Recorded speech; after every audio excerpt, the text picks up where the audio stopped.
இந்த மிதுனராசி நேயர்களுக்கு இந்த குரு பயிற்சி பலன் வந்து என்ன மாதிரி யோகங்கள் தரும், என்ன மாதிரி அதிர்ஷ்டங்கள் தரும்? மிதனங்கள் என்பது ஒரு சிறந்த ராசி, சிவனுடைய வீடு. அதில் வந்து திருவாத்துறை, புனர்பூசம், ரோஹிணி, இந்த மூன்றும் கொண்டது மிதனம். மிதனத்தில் பிறந்தவர்கள் 5 பேர், 7 பேர், 9 பேர், 3 பேர், 2 பேர் என்றது. மிதனத்தில் உள்ளவர்களுக்கு தந்தை மறைந்து விடுவார்கள், தாய் இருந்து விடுவார்கள். 2 பெண்ணாகவும் 1 ஆணாகவும் பிறப்பார்கள். 2 ஆணாகவும் 3 பெண்ணாகவும் பிறப்பார்கள். இந்த அளவுக்கு அவங்க பிறவிகள் வளரும். மிதனத்தில் உள்ளவர்கள் எழுத்தின் வழிகளில் ரொம்ப சிறப்பாக எழுதுவார்கள். வெளியில் அமைதியும் ஒரு சாந்தமும் ஒரு பொறுமையாக சாதிக்கக்கூடிய வல்லமை படைத்தவர்கள். அவர்கள் எல்லார்கிட்டையும் ஒரு அன்பு அரவணையாக எல்லா தரப்பிலையும் எல்லா மதத்தினத்திலையும் மதத்தினர் இடத்திலையும் மதிப்பு மரியாதையை பெற்றுக்கொள்ளும் ஒரு தன்மை கொண்டவர்கள். இரக்கத்தையும் தர்மத்தையும் விட்டு கொடுக்கும் நோக்கத்தையும் இருக்கும். ஆனால் நேரம் கடந்து உணவருந்துவார்கள்.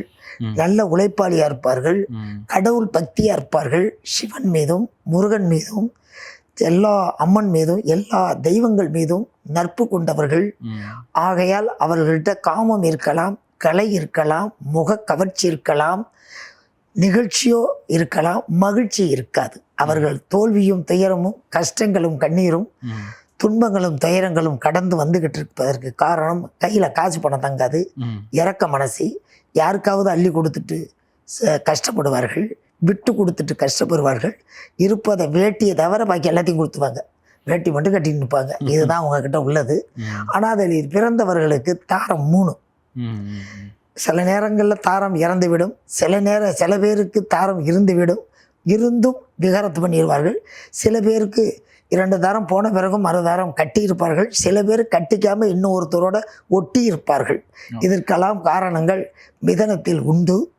ஆகையால் சிவனுடைய சொந்த வீடு. ஆகையால் நிதானம், நேர்மை, தர்மம் எல்லாத்தையும் எல்லாம் மீற மாட்டார்கள். நீதியோடு பேசி இரக்கத்தோடு வந்து மதிப்பு மரியாதையை கொண்டவர்கள்ங்கிறதுல நான் சொல்லிட்டேன்.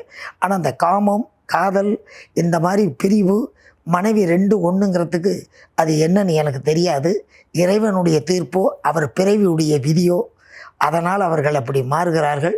நேர்மையான மனிதர்கள் கஷ்ட சூழ்நிலையிலையும் பொருளாதார இரக்கத்திலையும் தரும சிந்தனையிலையும் பெரும்படியான ஒரு சிரமத்திலே வாழக்கூடியவர்கள். அவர்கள் எல்லாருமே எழுத்தாளராகவும் பட்டதாரியாகவும் பேச்சு அமைதியாக இருக்கும், சாந்த குணமாக இருக்கும், முக கவர்ச்சியாக இருக்கும், நடை நளினமாக இருக்கும், எதிலும் சாதிக்கும் வல்லமை. காலை பொழுது விடிந்து இரவு 1 மணி வரைக்கும் அவர்களுடைய உழைப்பு தேடிக்கொண்டே இருக்கும். அதை மதிக்கணும்.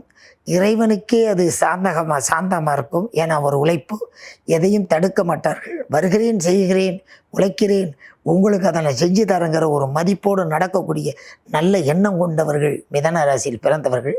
பெண்ணாக இருந்தாலும் அவர்களுக்கு சில பேருக்கு கணவன் சரியில்லாமல் போய் விடுவார்கள். ஆணாக இருந்தாலும் சில பேருக்கு மனைவிக்கும் கணவருக்கும் கொஞ்சம் கசப்பு தன்மை அதிகரித்து விடும். இதில் ஆணாக இருந்தாலும் 1, 2, 3 மனைவிங்கிற செய்திக்கு வந்துடும். பெண்ணாக இருந்தாலும் மறைமுக ஒரு எண்ணங்கள், கணவன் பிடிக்கலை, விகாரத்து பண்ணிட்டேன், எனக்கு புருஷன் ஒத்து வரல, நான் இன்னொருத்தரை விரும்பிக்கிட்டு இருக்கேங்கிற மாதிரி போயிடும். இப்படி அவர்களுடைய வாழ்க்கையில் இந்த குடும்ப வாழ்க்கை மட்டும் கொஞ்சம் நிம்மதி இல்லாத நிலையும் தடுமாற்றமும் ஏமாற்றமும். எவ்வளவு தான் நம்ம தன்னுடைய ஆஃபீஸில் வேலை செஞ்சாலும் அமைதி குடும்பத்தில் கிடைக்கிறது இல்லை. அதனால் அவர்கள் முகத்தில் ஒரு சோகமும் தோல்வி துயரங்களும் கண்ணீரோடவும் இருப்பார்கள். என்னப்பா இப்படி மூஞ்சாலாம் சோர்ந்துருக்குன்னா ஒன்றும் இல்லை அப்படின்னா அதை மறைச்சி பேசுவார்கள். அதுக்காக குடும்பத்தை காட்டி கொடுக்க மாட்டார்கள்.